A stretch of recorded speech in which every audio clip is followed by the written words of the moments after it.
This is revolting, an absolute stain on this street. Brenda Caldwell stood at her fence, arms crossed, watching the white chairs and rose arch being set up next door. She spat toward the fence.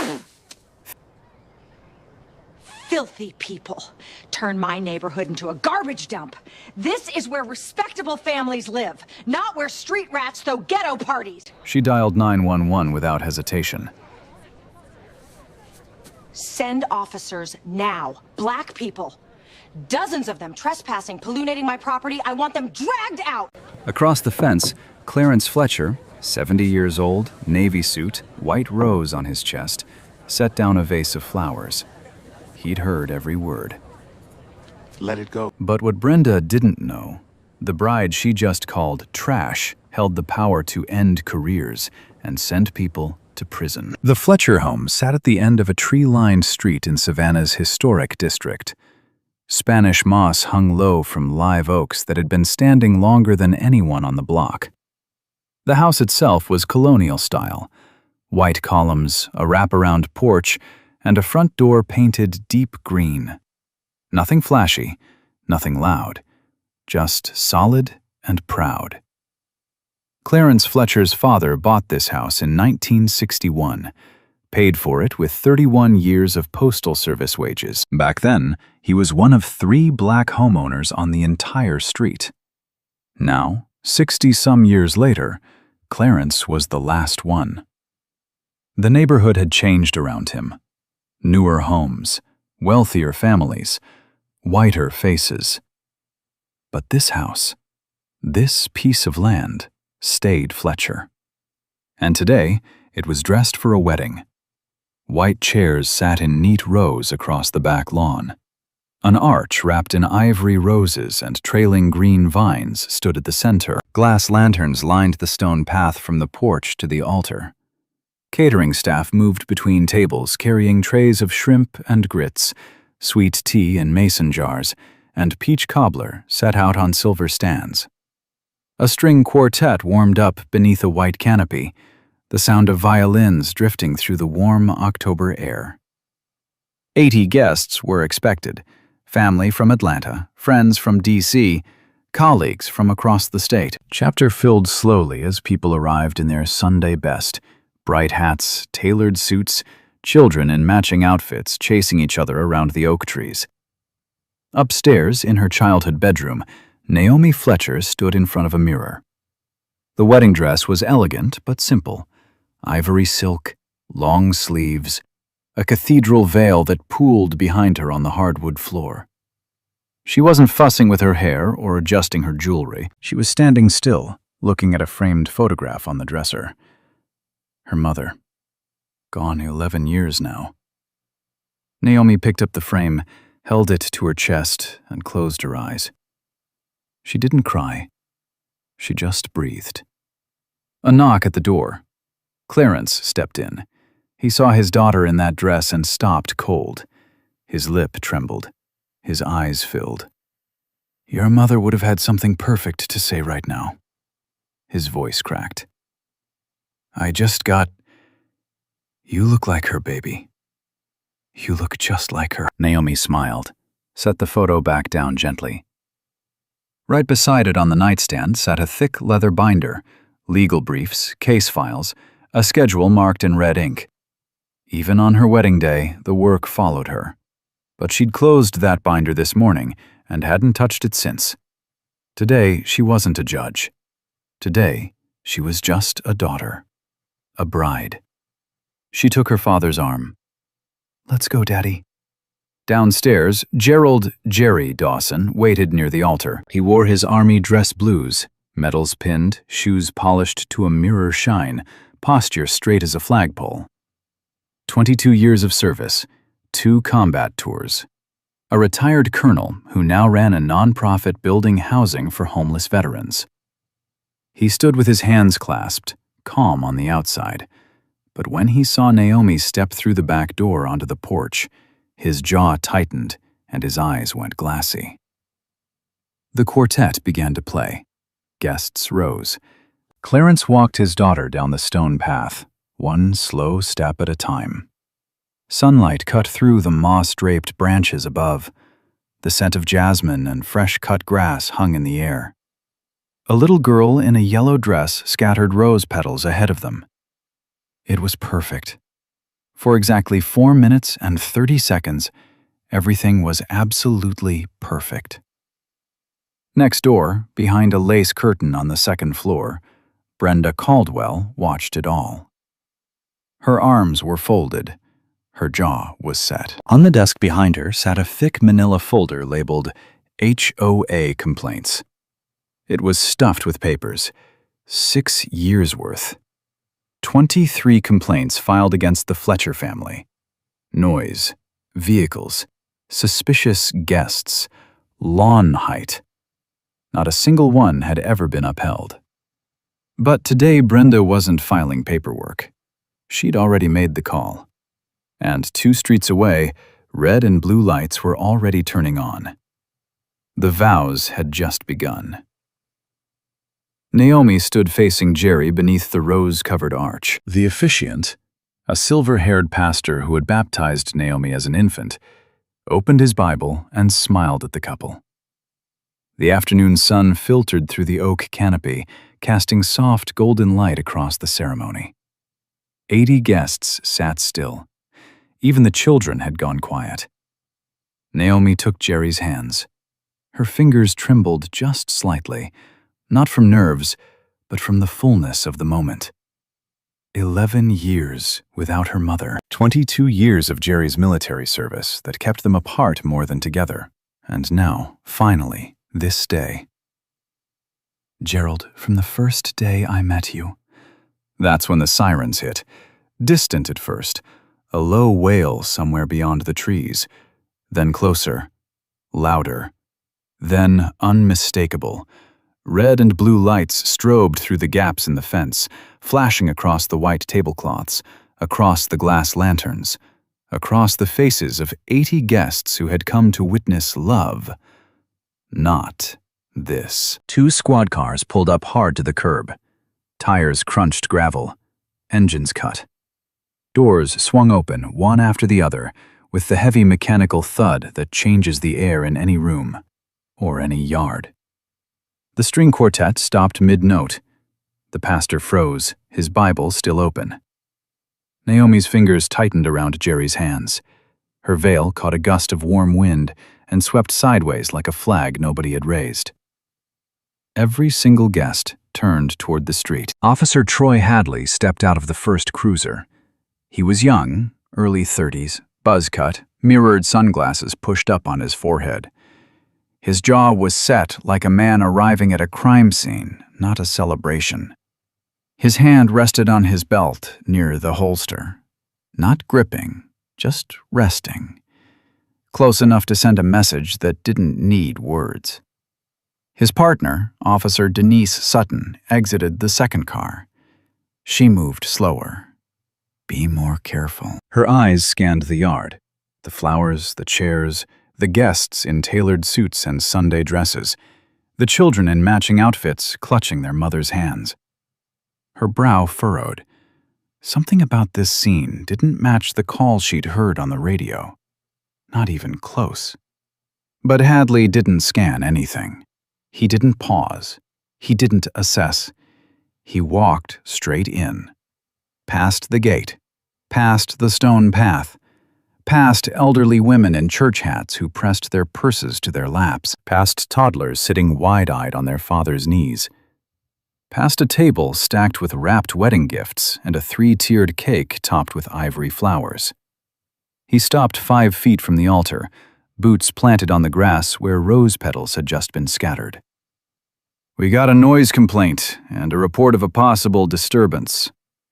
His voice was loud, louder than it needed to be. Every guest heard it. Every child flinched. "Who's in charge here?"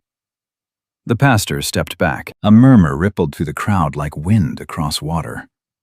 Clarence rose from his front row seat, slowly, deliberately. He straightened his navy jacket, touched the white rose on his lapel, and walked toward Hadley with the quiet, unshakable dignity of a man who had spent his whole life being calm when the world gave him every reason not to be.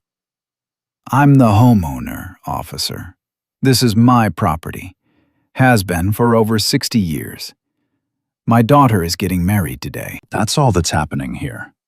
He reached into his inner pocket and pulled out his driver's license, held it out. Steady hand, steady eyes. Hadley glanced at it for less than 1 second. He didn't take it, didn't read the name, didn't check the address printed right there in black and white. His eyes were already moving past Clarence, scanning the crowd, slowly, deliberately, like he was cataloging faces, looking for something. Or pretending to. "You got a permit for this?" Clarence blinked. "A permit? An event this size, 80, maybe 90 people, on a residential lot. That requires a city permit." "Officer, this is a private ceremony on private property. Savannah City Code does not require a permit for a private gathering on residential land. I checked before we set up. I've lived here." "Sir," Hadley held up one finger, "I didn't ask how long you've lived here. I asked about the permit. Do you have one? Yes or no?" Sutton stepped closer and spoke near Hadley's shoulder. Her voice was low but clear. "Troy, the code doesn't cover private events. This is clearly a wedding. We should document the call and clear out." Hadley didn't turn his head. "I'll handle it." 3 words. Cold. Final.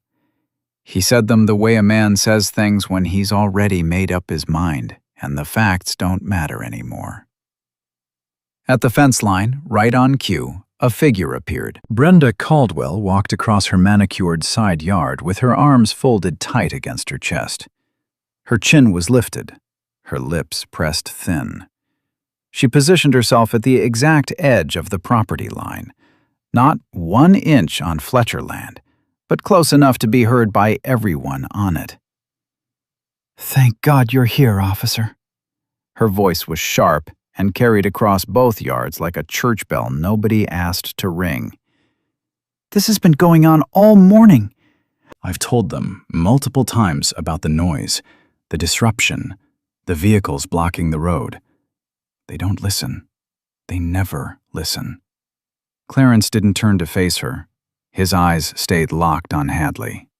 "That woman has filed 23 complaints against my family over the past 6 years. Not one, not a single one, has ever been upheld." Brenda's voice sliced back immediately. "That's because nobody takes it seriously. Look at this chaos. Look at what they've done to this street." "This isn't a neighborhood event. It's a takeover. It's an occupation." Hadley raised one hand toward Clarence. "Step back, sir. I need to speak with each of you separately." "I'm standing on my own property, officer." "And I'm conducting an investigation. Step back now." The yard went dead silent. Not a murmur, not a whisper.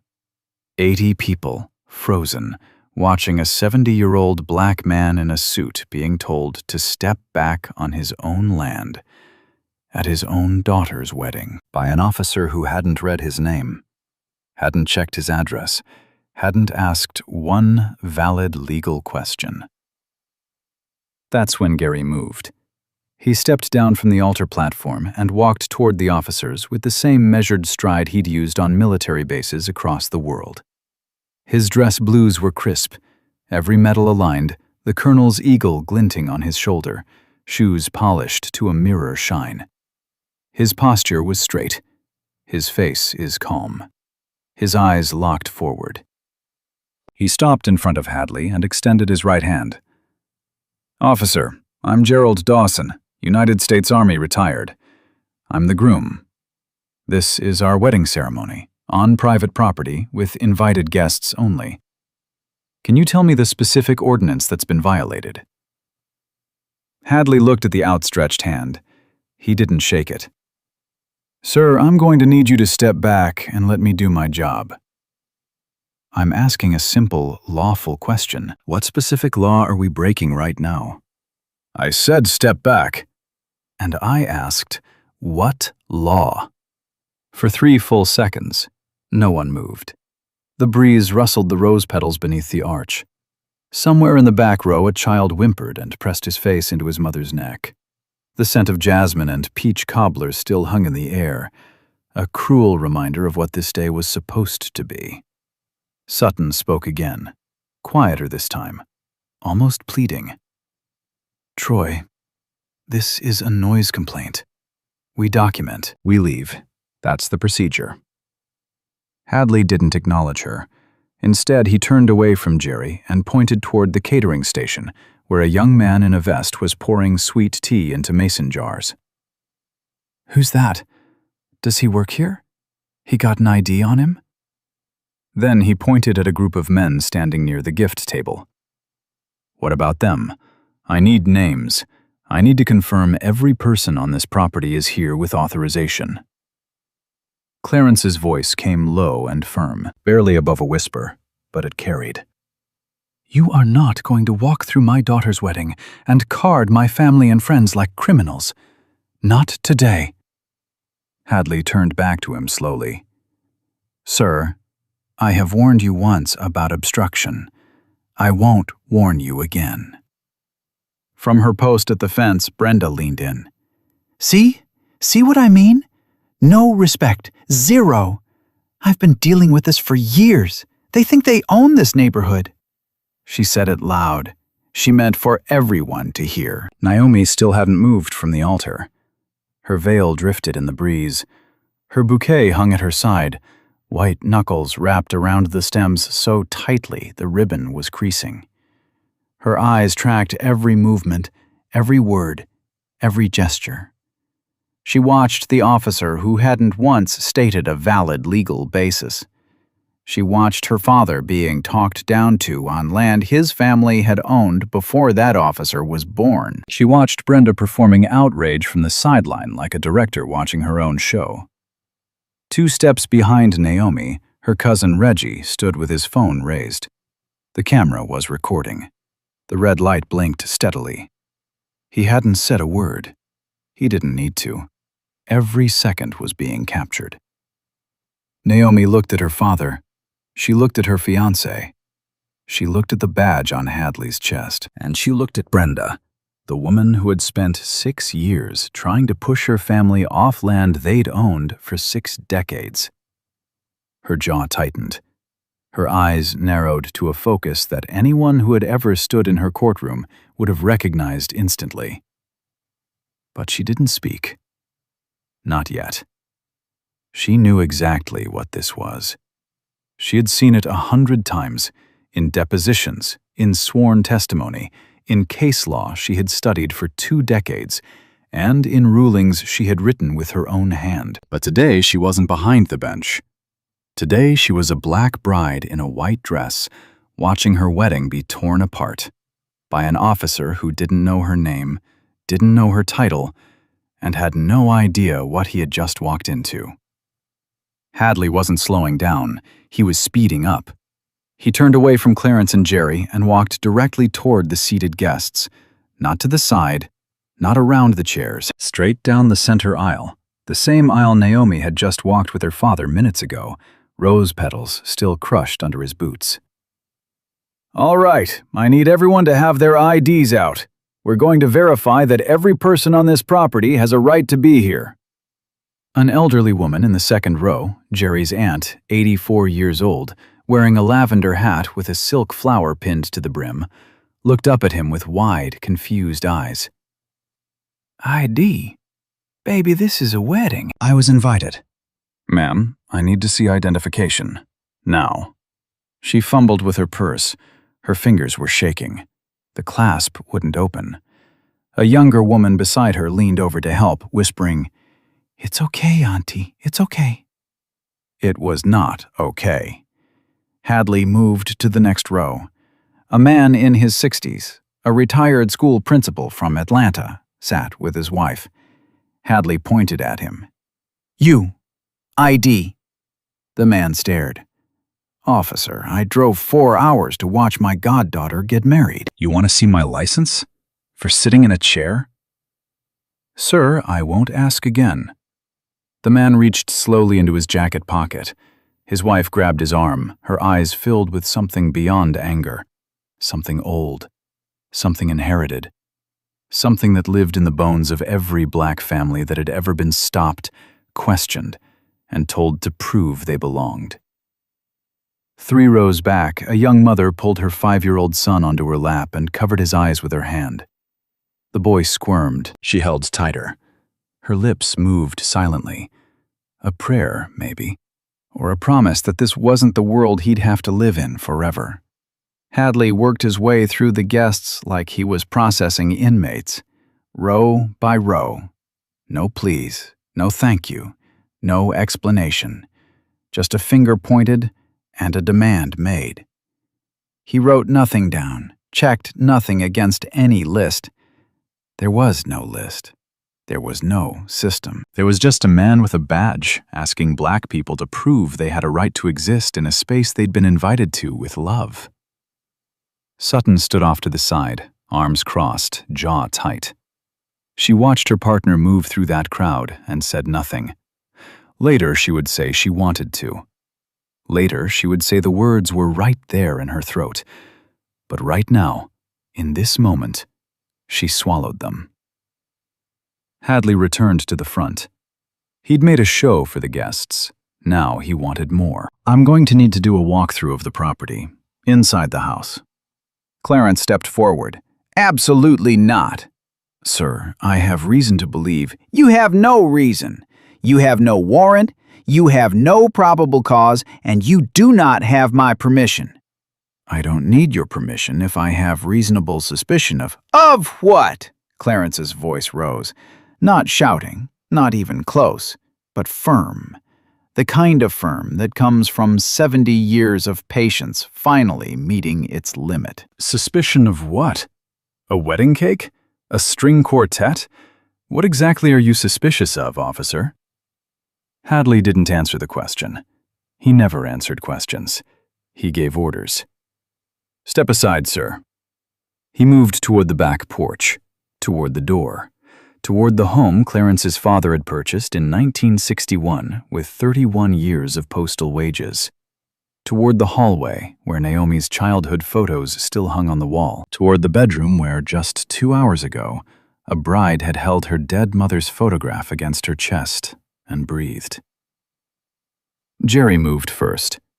He didn't run, didn't lunge.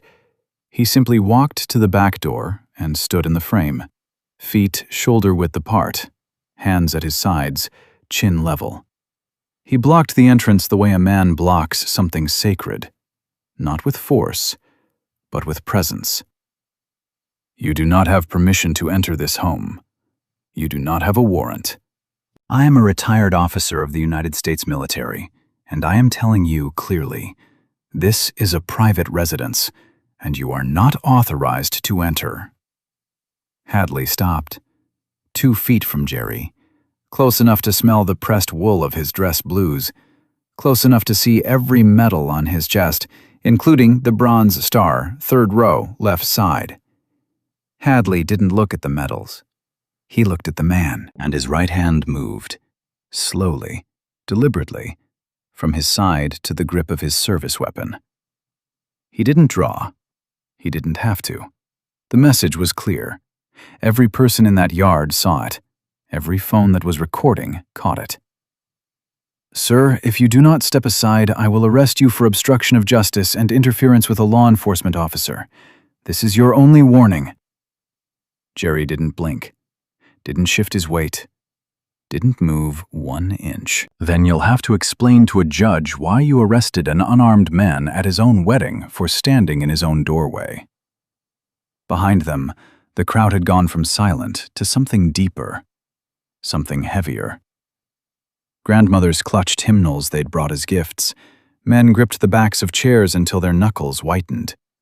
Children pressed against their parents, feeling the fear even if they couldn't name it. And at the fence, Brenda watched it all. She didn't just watch. She nodded, slowly, approvingly, like a woman watching a plan come together.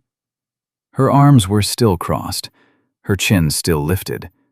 She caught Hadley's eye and gave him the smallest tilt of her head. Keep going. Naomi saw it. She saw the nod. She saw the tilt. She saw exactly who was directing this, and who was performing. She stepped forward from the altar.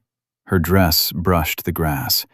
Her veil trailed behind her like a ghost of the ceremony that had just been stolen. She stopped 6 feet from Hadley and spoke. Her voice was calm, measured. Every word chosen the way a surgeon chooses an instrument, precise, deliberate, and cutting.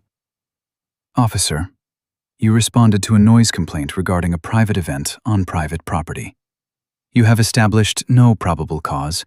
You have produced no warrant. You have unlawfully detained guests, demanded identification without legal basis, and are now attempting to enter a private home in direct violation of the Fourth Amendment. I strongly advise you to reconsider your next action. Hadley turned to her. He looked at the woman in the wedding dress, looked at her the way he had looked at every other person in that yard, like she was something to manage, something to handle, something beneath the badge. He smirked. Ma'am, I don't need a law lesson from someone in a wedding dress. Step back, or you'll be joining your husband in cuffs. From the fence, Brenda added her voice, loud, theatrical, aimed at Hadley like a weapon handed to a willing hand. See? This is exactly what I was talking about. No respect. None. For the law, for the neighborhood, for anything. Hadley turned back to Jerry. Hands behind your back. What am I being charged with? Obstruction of justice. Resisting a lawful order. Hands behind your back. Now. The yard held its breath. Jerry looked past Hadley, past the badge, past the smirk, past the hand still resting on the weapon, and found Naomi's eyes. She looked back at him, and in that look was everything. Every year of service, every sacrifice, every fight they had survived separately and together. But underneath all of it was something quieter, something that didn't need words. I trust you. Handle this. Jerry turned around. He placed his hands behind his back. Slowly, with the precision and discipline of a man who had spent his life following orders, even the unjust ones, because he understood something Hadley never would. Compliance is not agreement. Silence is not surrender. The handcuffs clicked shut. A decorated colonel of the United States Army, in full dress blues, medals shining in the afternoon sun, was handcuffed at his own wedding, on his own property, in front of 80 guests who had come to celebrate love. A grandmother in the third row covered her mouth with both hands. A grown man in the back wiped his eyes with his sleeve and looked away. The 5-year-old boy who'd been sitting on his mother's lap stared at the handcuffs with wide, unblinking eyes, learning something no child should learn at a wedding. Sutton finally spoke. Her voice cracked. Troy, I really think we need to call this in before. I've got this under control. He gripped Jerry's arm and began walking him toward the squad car. Naomi watched her fiancé being led away. Her face didn't crumble. Her body didn't shake. She stood like marble, still, cold, unreadable. But behind her eyes, something shifted, something locked into place.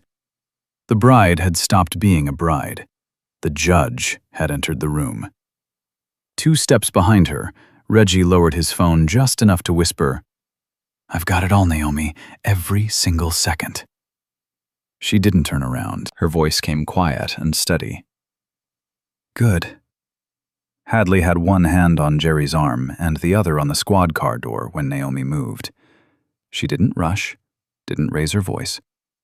She reached into the small satin clutch sitting on the altar table and pulled out her phone.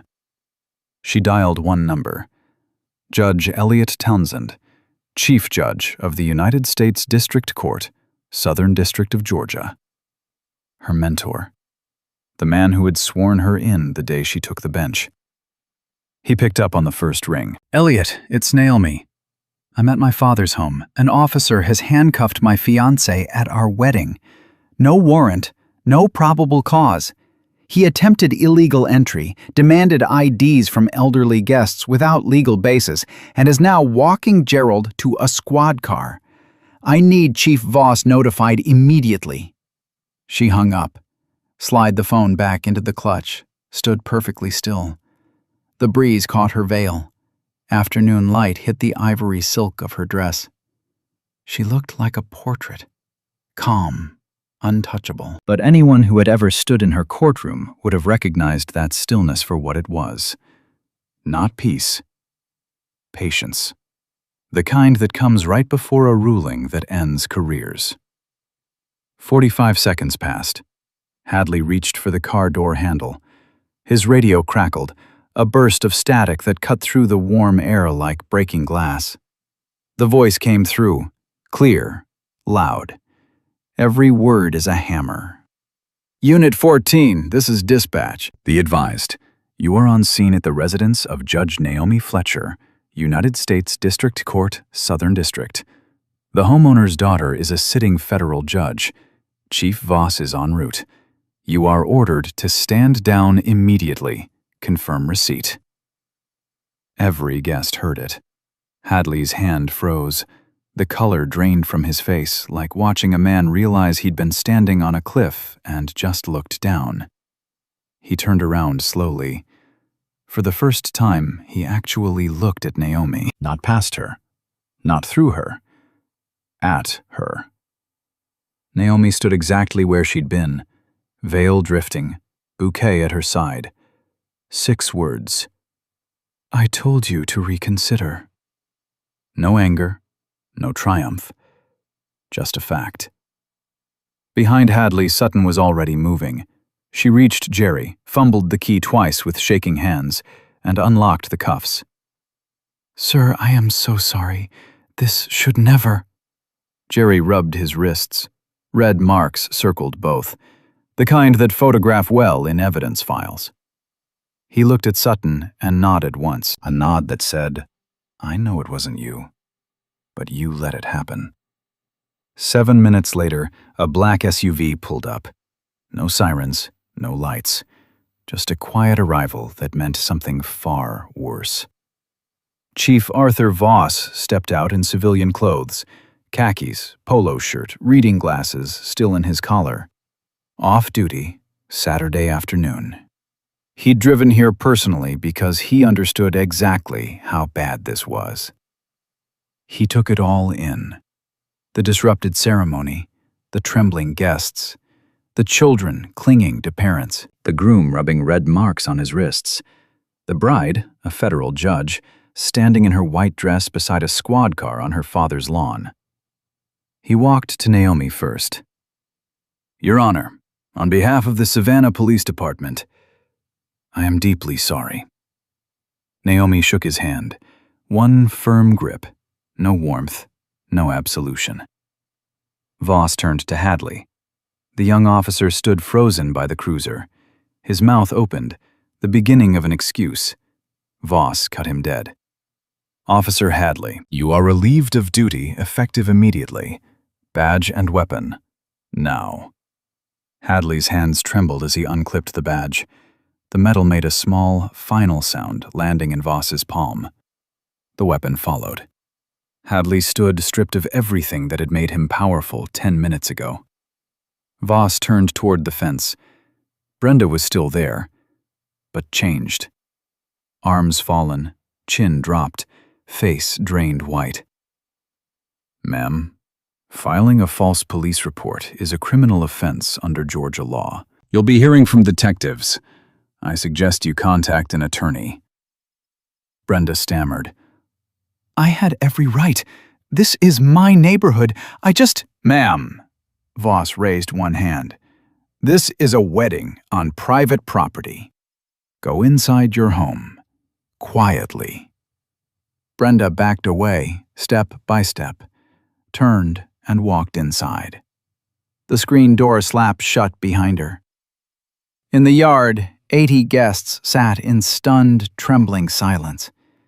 Not the silence of tragedy, the silence of correction. The moment when the air shifts and the world tilts back towards something that looks like justice. Hadley stood beside his cruiser with nothing left. No badge, no weapon, just a uniform that no longer meant anything, and hands that wouldn't stop shaking. He took 2 steps toward Jerry. "Sir, I didn't know. If I had known." Naomi stepped between them. Her voice carried the same tone she used when addressing attorneys who had wasted her courtroom's time. Measured, final, impossible to appeal. "You didn't need to know who I was. The law you swore to uphold applies the same whether the bride is a judge or a janitor. You weren't wrong because of who we are. You were wrong because of what you did." Hadley opened his mouth. Nothing came out. A second unit arrived. 2 officers escorted Hadley to the back seat. He climbed in without resistance. The door shut with a hollow thud. The cruiser pulled away. No sirens, no lights. Just gone. Sutton remained behind. She approached the supervising sergeant and gave a full voluntary statement. "I knew he was escalating. I said something twice, but didn't physically intervene.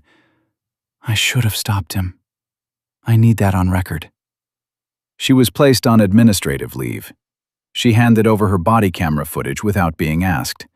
The sergeant noted her as fully cooperative. The yard had changed. The flashing lights were gone. The cruisers had pulled away. 80 guests sat in white chairs, still as statues, unsure whether the day was over or just beginning. Clarence Fletcher stood up. It took him a moment, one hand on the chair back, one hand smoothing his jacket. He touched the white rose on his lapel, still in place. He walked to the front and faced the guests. "We have waited too long and come too far to let anyone steal this day. My baby girl is getting married, right here, right now, on this land." Silence. Then Jerry's aunt, the 84-year-old in the lavender hat who'd been asked for ID like a suspect, started clapping. Slow at first, then the row behind her joined, then the next, then everyone. The string quartet picked up their bows. The wedding march filled the yard again, carrying something heavier than melody this time, something earned. The pastor returned beneath the arch, opened his Bible to the same page, looked at Naomi and Jerry with wet eyes. "Shall we try this again?" Naomi laughed. The first time in an hour. The sound broke through the tension like sunlight through storm clouds. They stood at the altar. Jerry took her hands. The red marks on his wrists were still visible beneath his cuffs. Naomi looked down at them, then up at him. Jerry spoke his vows. His voice cracked on the 3rd line. "I chose you because you are the strongest person I've ever known. I've led men in combat, but I have never seen anyone stand the way you stood today. You didn't raise your voice. You didn't lose yourself. You became the most powerful person in that yard without saying more than 50 words. I am so proud to stand beside you for the rest of my life." Naomi blinked once, then spoke her own vows, the same ones she'd been interrupted saying an hour ago. This time, no sirens, no boots on the grass, no radio static. Just her voice, his hands, and the October sun. She finished every word. The pastor pronounced them married. Jerry kissed his bride. 80 guests erupted, cheers, tears, applause shaking the oak leaves overhead. The 5-year-old boy who'd watched the handcuffs with wide eyes was now throwing rose petals in the air and laughing. Next door, behind a second-floor curtain, Brenda Caldwell watched the celebration she had tried to destroy. She wasn't standing tall anymore. She wasn't smirking. She picked up her phone with trembling fingers. I think I need a lawyer. The video hit the internet before the cake was cut. Reggie uploaded the footage to his social media that evening. Unedited, 11 minutes long, every second intact. The thumbnail alone was enough to stop anyone mid-scroll. A black man, in full military dress blues, handcuffs on his wrists, standing beside a squad car, while a bride in a white wedding dress watched from 6 feet away. By midnight, it had 2 million views. By Sunday morning, it was on every major news network in the country. The headline wrote itself. Every outlet ran some version of the same words. Officer handcuffs decorated colonel at his own wedding. Bride is federal judge. Cable news played the clip on loop. Morning shows opened with it. Social media turned it into a firestorm that no press release or department statement could contain. And the footage didn't just show the arrest. It showed everything. Hadley marching down the aisle through seated guests, the 84-year-old aunt fumbling with her purse, the young mother covering her child's eyes, Clarence being told to step back on his own property, Jerry asking a lawful question and being met with a hand on a weapon, Naomi reciting the Fourth Amendment in her wedding dress and being told she'd be put in cuffs for it. And it showed Brenda, at the fence, arms crossed, nodding. That image, the neighbor nodding while a man was handcuffed, became its own symbol. Screenshots circulated with one-word captions. People recognized the gesture. They'd seen it before. In their own neighborhoods, at their own front doors, in their own lives. Monday morning, the Savannah Police Department's Internal Affairs Division opened a formal investigation. By Tuesday, the FBI had joined, a federal civil rights inquiry under Section 242, deprivation of rights under color of law. Investigators pulled everything. Hadley's body camera, which he had forgotten to activate. The dash camera from his cruiser, which captured audio of the entire encounter. Sutton's body camera, which she had surrendered voluntarily and which provided the clearest, most damning angle of all. Reggie's phone footage, security camera footage from 3 neighboring properties, witness statements from all 80 guests. The picture that emerged was not complicated. It was simple, systematic, and documented from 5 different angles. Then they pulled Hadley's service record. 14 complaints were filed against him in 4 years, 11 from Black residents, 3 from Latino families. Excessive force allegations, twice. Unlawful detention, 3 times. Each complaint had been reviewed internally. Each one had been closed with the same 2 words: insufficient evidence. Not anymore. The grand jury convened within 3 weeks. The indictments came fast. Against Officer Troy Hadley, unlawful arrest, civil rights violations under federal statute Section 242. Attempted illegal search and seizure, misconduct in the office, 4 counts, each one carrying federal weight. His police certification was revoked by the Georgia Peace Officer Standards and Training Council before the trial even began. He would never wear a badge again in any state. Against Brenda Caldwell, filing a false police report under Georgia Code Section 16-1026. During the investigation, detectives documented her history. 23 complaints against the Fletcher family over 6 years, not a single one substantiated. The pattern was so clear, it practically drew its own diagram. Prosecutors added a charge enhancement based on demonstrated racial motivation. The Fletcher family filed a separate civil suit against Brenda: harassment, intentional infliction of emotional distress, and interference with a private event. Their attorney was Reggie. He had been preparing for this case in one form or another for 6 years. Hadley's trial was held in federal court, A different district, since Naomi recused herself entirely. She didn't make calls, didn't pull strings, didn't need to. The evidence spoke in a voice louder than any judge's. The trial lasted 9 days. Sutton took the stand on day 3. She testified clearly and without hesitation. She described what Hadley did, what she failed to do, and why. She didn't make excuses. When the defense attorney asked her if she believed Hadley acted with racial bias, she paused for 4 seconds.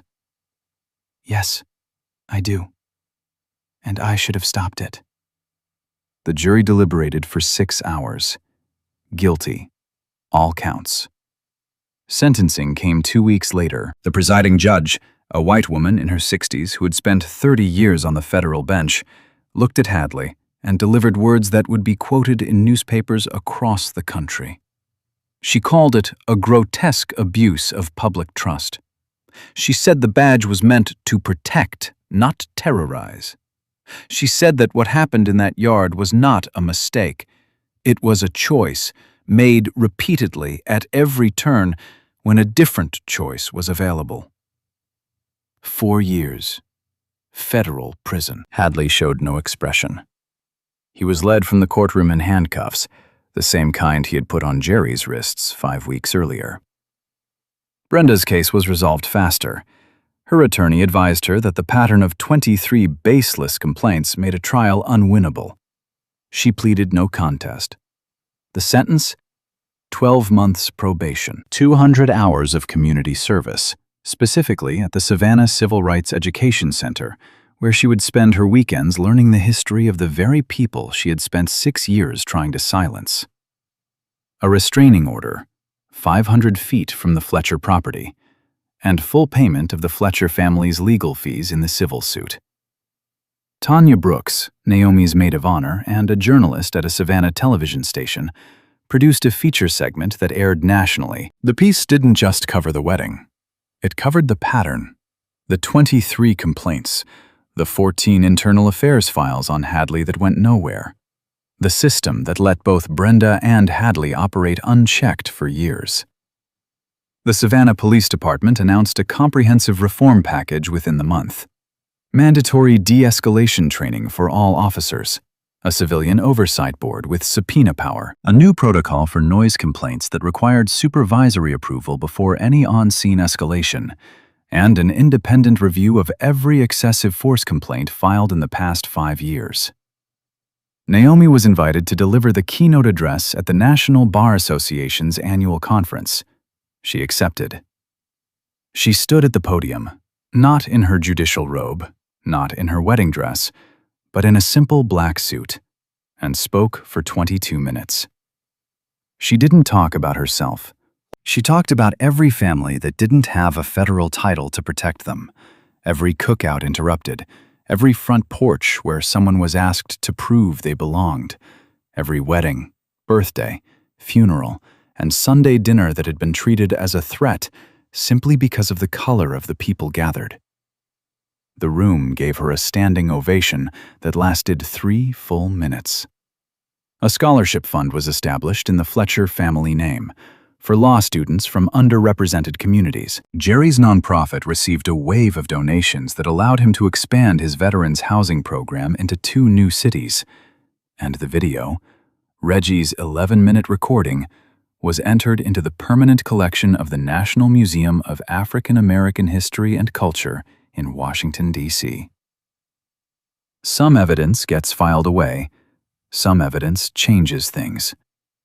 6 months later, the Fletcher house still stood at the end of that tree-lined street in Savannah.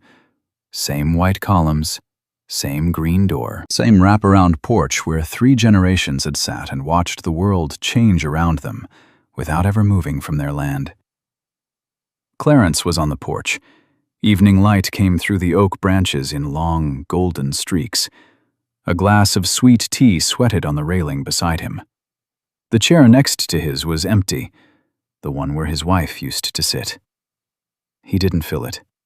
Never had. But tonight he looked at it and smiled instead of ached. Inside the house, the wedding photo sat on the mantel, Naomi in ivory, Jerry in dress blues.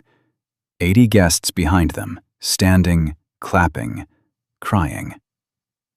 And if you looked closely, in the bottom left corner, you could see a 5-year-old boy mid-throw, launching rose petals into the air with both hands. The best photo of the day.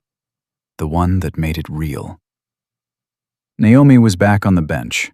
Same courtroom, same rigor, same fairness she had carried her entire career. Attorneys who appeared before her noticed something, though. A new weight in the way she listened to testimony about traffic stops, noise complaints, and officers who forgot to turn on their body cameras. She didn't speak about the wedding in court. She didn't have to. Everyone knew. And everyone understood that the woman behind that bench had lived the cases she was ruling on. Jerry broke ground on a new veterans housing development in March. 42 units. Permanent supportive housing for homeless veterans. The kind of housing that didn't exist when he first came home from his second tour and watched men he'd served with sleep under bridges. At the ribbon-cutting ceremony, he wore his dress blues. A reporter asked if it was difficult to put them on again after what happened.